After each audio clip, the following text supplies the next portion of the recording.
आज ज्येष्ठ कृष्ण अष्टमी शके 1938 सादर करत आहोत ठाणे वार्ता। ठळक घडामोडी।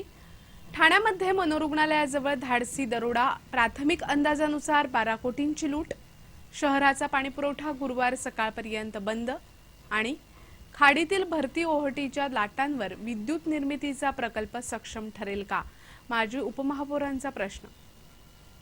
या आणि इतर घडामोडी विस्तृतपणे पण काही क्षणातच। ठाणे वार्ता पहा श्रीस्थानक वाहिनीवर। आता सकाळी 9:15 पासून रात्री 9:15 पर्यंत ठाणे वार्ता, ठाण्यातील पहिलं दृकश्राव्य माध्यम। श्रीस्थानक वाहिनी ठाण्याची स्वतःची वाहिनी। ठाण्यातील घडामोडी, कार्यक्रम, वादविवाद, अगदी गाणी, नाटक याचा आनंद घर बसल्या पहा श्रीस्थानक वाहिनी। आपल्या ठाण्याचं हक्काचं व्यासपीठ श्रीस्थानक वाहिनी। ठाणे वार्ता आता संकेतस्थळावर देखील ठाणेवार्ता.com वर क्लिक करा आणि ठाण्याच्या घडामोडी जाणून घ्या। ठाण्यातील पहिलं ऑनलाईन माध्यम ठाणेवार्ता.com। नमस्कार मंडळी, दर रविवारी पाहायला विसरू नका। नमस्कार मंडळी, आपल्या प्रश्नांचं थेट उत्तर। ठाणे वार्ता पहा श्रीस्थानक वाहिनीवर। आता सकाळी 9:15 पासून रात्री 9:15 पर्यंत ठाणे वार्ता, ठाण्यातील पहिलं दृकश्राव्य माध्यम। ठाण्याच्या मनोरुग्णालयाजवळ असलेल्या चेकमेट या कंपनीवर एक धाडसी दरोडा पडला असून यामध्ये कंपनीतील 12 कोटी रुपये चोरट्यांनी लुटून नेल्याचं सांगितलं जातंय। मनोरुग्णालय परिसरात CCSPL ही कंपनी आहे। ही कंपनी ATM मध्ये रोकड भरण्याचं काम करते। पहाटे 3:30च्या सुमारास या कंपनीत 5 ते 6 जण घुसले। त्यांनी सुरक्षा रक्षकांना बंदूक तसंच चॉपरचा धाक दाखवत या कंपनीतून 12 कोटींची लूट केली। ही कंपनी मोठमोठे मॉल्स, बँका यांच्यासाठी रोकडची ने-आण करते। कंपनीतर्फे रोज मोठ्या प्रमाणावर रोख रकमेची ने-आण केली जाते। शनिवार आणि रविवार सुट्टीचे दिवस असल्यामुळे या कंपनीत 25 कोटी रुपयांच्या वर रक्कम होती असं सांगितलं जातं। कंपनीच्या परिसरात क्लोज सर्किट कॅमेऱ्याद्वारे नजरही ठेवण्यात आली होती। मात्र असं असतानाही चोरट्यांनी ही चोरी केली आहे। यामागे एखाद्या माहितगाराचं काम असल्याचा अंदाज व्यक्त होतोय। मनोरुग्णालयाच्या परिसरात एवढ्या मोठ्या प्रमाणावर रोख रकमेची उलाढाल करणारी कंपनी असल्याची माहिती पोलिसांनाही नव्हती। असं असताना चोरट्यांनी ही लूट केल्यामुळे एखाद्या माहितगाराचं हे काम असल्याचा संशय व्यक्त केला जात आहे।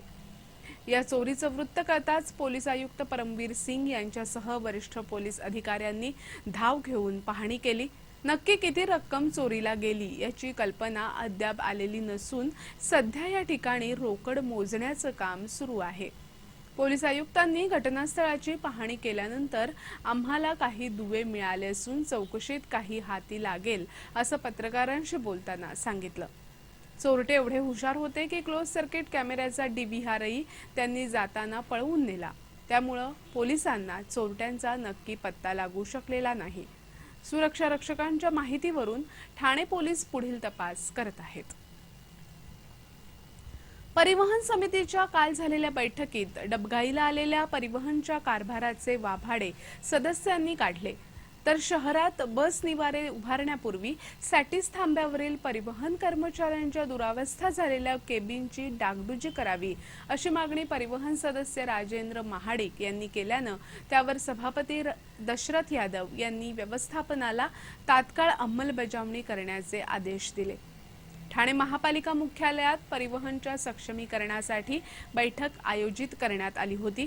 यावेळी महाराष्ट्र नवनिर्माण सेना सदस्य राजेश मोरे आणि राष्ट्रवादीचे हेमंत धनावडे आदींनी परिवहनच्या अनेक मुद्द्यांवर व्यवस्थापनाला खडे बोल सुनावले।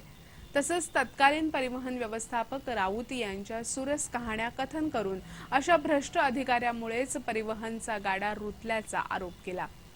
शहरात परिवहनचे 470 बस निवारे असताना हायलँड पार्क इथे नवे निवारे उभारण्याच्या प्रस्तावावर बोलताना सदस्य महाडिक यांनी सॅटिसवर परिवहनचे कर्मचारी तुटक्या निवाऱ्यात बसून कामकाज हाताळतात।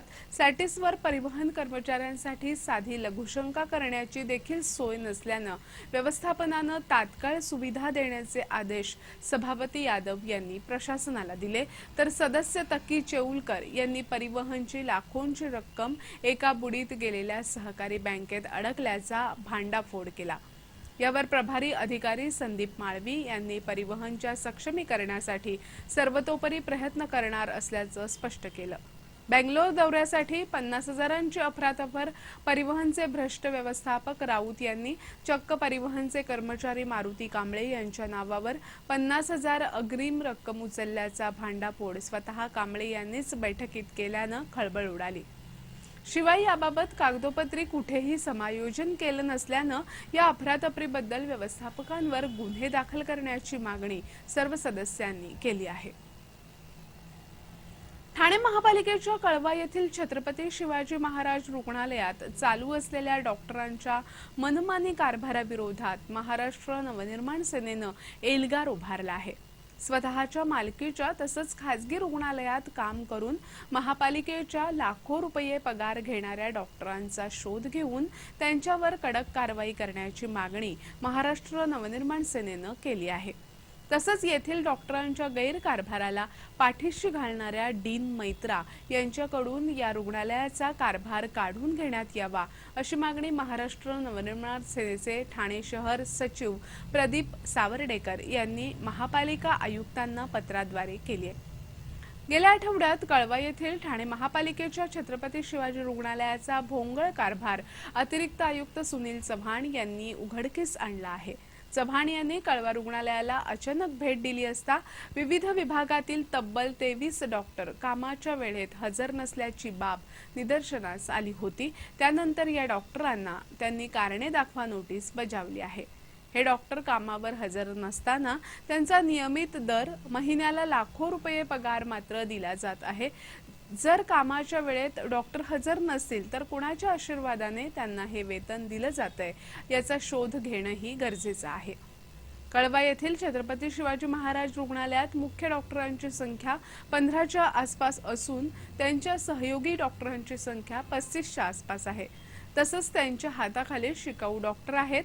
मुख्य डॉक्टरांनी रोज सकाळी 9:30 ते सायंकाळी 4:30 पर्यंत कामावर हजर असणं गरजेचं आहे, परंतु असे असताना देखील हे डॉक्टर कामावर वेळेवर हजर राहत नसल्यानं रुग्णांचे मात्र हाल होत आहेत। विशेष म्हणजे यातील बहुसंख्य डॉक्टरांचे खासगी रुग्णालय असल्यानं ते कळवा रुग्णालयात अगदी अर्धा ते 1 तासासाठीच येतात। ठाणे महापालिकेच्या कळवा रुग्णालयात जिल्ह्याच्या विविध भागातून रोज हजारो रुग्ण उपचारासाठी येत असतात, परंतु असे असताना देखील तज्ञ डॉक्टरांऐवजी प्रशिक्षित डॉक्टरांकडूनच रुग्णांवर उपचार केले जात आहेत। जर एखादी व्यक्ती कामावरच हजर नसेल तर तिचं वेतन कसं निघतं याबाबत प्रश्नचिन्ह निर्माण झालं आहे। मुळात हे डॉक्टर आपल्या कार्यावर आहेत की नाही याची पडताळणी करण्याची जबाबदारी रुग्णालयाच्या डीन मैत्रा यांच्यावर आहे।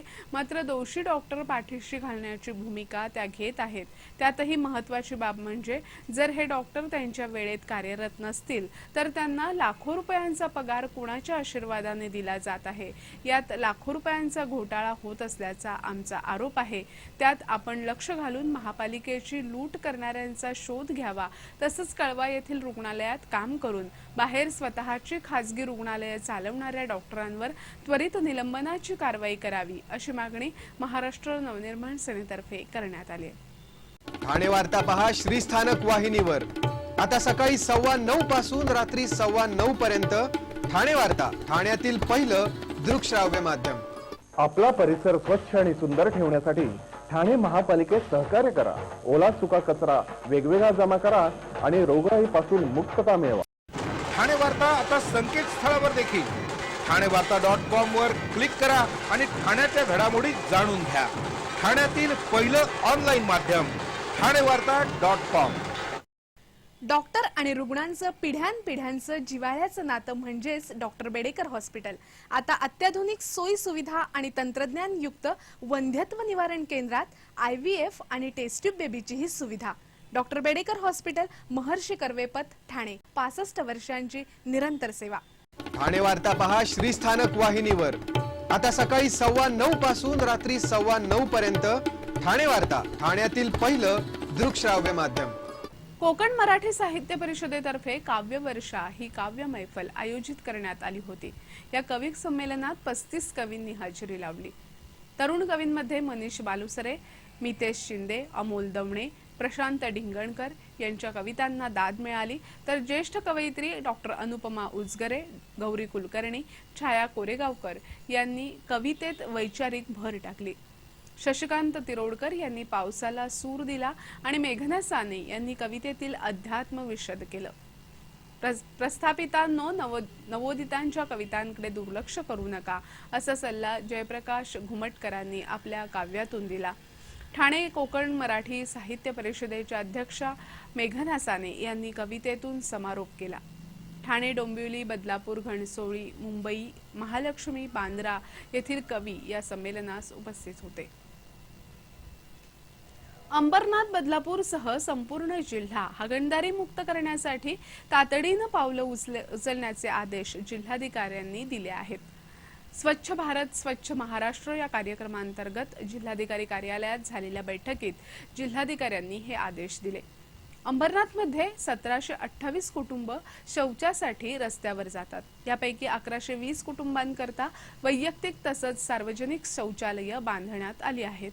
उर्वरित 608 शौचालय ऑक्टोबर अखेर बांधून पूर्ण करावेत, तर बदलापूरमध्ये 145 शौचालय येत्या ऑगस्टपर्यंत पूर्ण करावीत असं जिल्हाधिकाऱ्यांनी सांगितलं.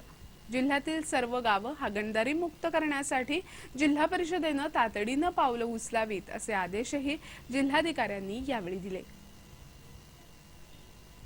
ठाणे शहराचा पाणीपुरवठा आज सकाळपासून गुरुवारी सकाळी 9 वाजेपर्यंत बंद राहणार आहे. मात्र ठाणे महापालिकेच्या स्वतःच्या पाणीपुरवठा योजनेतून शहरामध्ये टप्प्याटप्प्यानं पाणीपुरवठा केला जाणार आहे. समतानगर, श्रीनगर, इंदिरानगर, गांधीनगर, ऋतुपार्क, कारागृह, साकेत, उधळसर, जॉन्सन, इटर्निटी या परिसराचा पाणीपुरवठा संध्याकाळी 9 वाजेपर्यंत सुरू राहणार आहे. तर घोडबंदर रस्ता, पातलीपाडा, पवारनगर, कोठारी कंपाऊंड, आझादनगर, डोंगरीपाडा, वाघबेळ, ओवळा, रेतीबंदर, मुंब्रा कोळीवाडा, बॉम्बे कॉलनी, शैलेश नगर, संजय नगर आणि कळव्याच्या काही भागाचा पाणीपुरवठा आज रात्री 9 ते उद्या सकाळी 9 या वेळेत सुरू राहणार आहे. मात्र बुधवारी सकाळी 9 वाजल्यापासून गुरुवारी सकाळी 9 वाजेपर्यंत संपूर्ण शहराचा पाणीपुरवठा बंद राहील. जिल्ह्यामध्ये गेल्या 24 तासात 54 मिलीमीटर पावसाची नोंद झाली. जिल्ह्यामध्ये सर्वाधिक म्हणजे 80 मिलीमीटर पाऊस ठाण्यात, तर सर्वात कमी म्हणजे 7.5 मिलीमीटर पाऊस मुरबाडमध्ये झाला आहे. कल्याणमध्ये 62, उल्हासनगरमध्ये 64, अंबरनाथमध्ये 72, भिवंडीत 65, तर शहापूर तालुक्यात 32 मिलीमीटर पावसाची नोंद झाली. ठाणे महापालिकेच्या लोकसहभागातून वीज निर्मिती करण्याच्या प्रकल्पाबाबत माजी उपमहापौर मिलिंद पाटणकर यांनी काही आक्षेप उपस्थित केले आहेत. ठाणे महापालिकेतर्फे लोकसहभागातून खाडीच्या पाण्यातून पिण्याचं पाणी तयार करण्याचा प्रकल्प आणि खाडीच्या पाण्यातून वीज निर्मितीचा प्रकल्प उभारला जाणार आहे. या दोन्ही प्रकल्पांबाबत नगरसेवकांना काही आक्षेप आहेत. मात्र या आक्षेपांकडे प्रशासनानं दुर्लक्ष केलंय. उल्हास नदीच्या पात्रामध्ये कशेळी इथे खाडीच्या भरती ओहोटीवर जलविद्युत प्रकल्प उभारण्याचा पालिकेचा प्रयत्न आहे. मात्र ही जागा महापालिकेची नसताना महापालिका ठेकेदारास विनामूल्य जागा कशी देणार असा आक्षेप पाटणकर यांनी घेतला आहे. खाडी किनाऱ्यावर येणाऱ्या भरती ओहोटीच्या वेगाचा उपयोग करून वीज निर्मिती करण्याचा प्रयत्न असून कशेळी पुलाखाली भरतीची पातळी योग्य नसल्याचं पाटणकर यांचं म्हणणं आहे. गुजरातमधील कच्छ, ओरिसा आणि पश्चिम बंगालमधील समुद्र अशा फक्त 3 ते 4 ठिकाणी भरती ओहोटीतून वीज निर्मिती होऊ शकते असं अभ्यासकांचं म्हणणं आहे. आपल्याकडे येणाऱ्या भरतीच्या पातळीमुळे हा प्रकल्प सक्षम होऊ शकतो का, आधी या प्रकल्पाची माहिती घ्यावी आणि मगच सल्लागार नेमून विस्तृत आराखडा तयार करावा. अन्यथा हा प्रकल्प म्हणजे केवळ सल्लागारांना देयक देण्यासाठीचा प्रस्ताव आहे का, असा प्रश्न मिलिंद पाटणकर यांनी उपस्थित केलाय.